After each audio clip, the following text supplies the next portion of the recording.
Throughout human intellectual history, laziness has remained a highly contested concept. To many, it's a vice tied to stagnation, failure, and personal decline.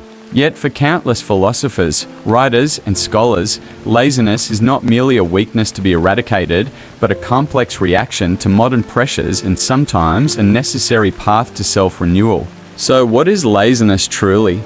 A silent saboteur or a misunderstood companion guiding us back to our true selves? British philosopher Bertrand Russell boldly defends idleness in his seminal essay in praise of idleness 1935. He argues that excessive labor should not be seen as morally virtuous. Modern society, he claims, has enslaved people to busyness, stigmatizing leisure, when in fact, free time is essential for reflection, creativity, and cultural advancement. He proposes a 4-hour workday not to promote sloth, but to foster a fuller, more meaningful life. Albert Camus, in The Myth of Sisyphus 1942, presents a more existential view. He doesn't address laziness directly, but delves into the absurdity of life through the endless task of Sisyphus. Camus invites us not to flee from this absurdity, but to confront it, suggesting that even in seemingly meaningless repetition, one can find defiant freedom. This psychological fatigue Camus describes is perhaps the deeper layer of what society often mislabels as laziness.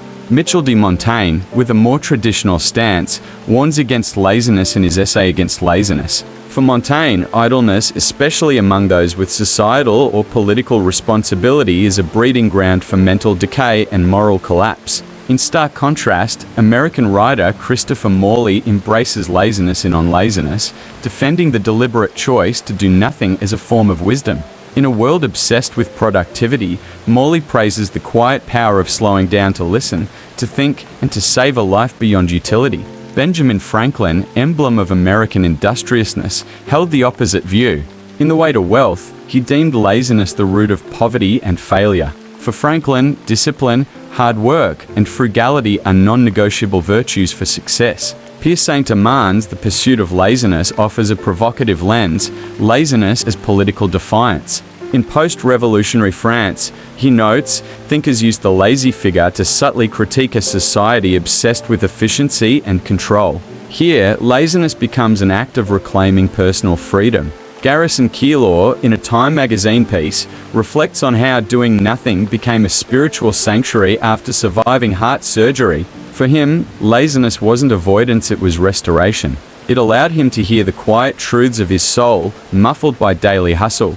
Walter Benjamin and Aldous Huxley explored laziness as psychological and existential conditions. Benjamin used the term acedia to describe spiritual sloth linked to moral decline.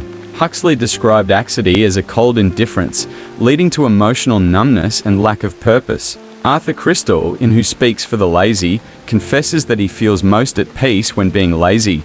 It is in those unproductive hours that he finds freedom from expectation.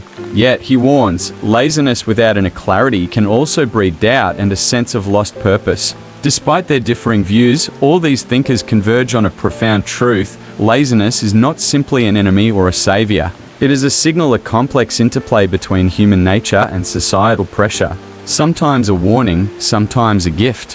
What matters is not to suppress laziness blindly, but to understand it, to see it as a mirror reflecting our deeper needs, and perhaps to harness it wisely on our journey toward a more conscious life.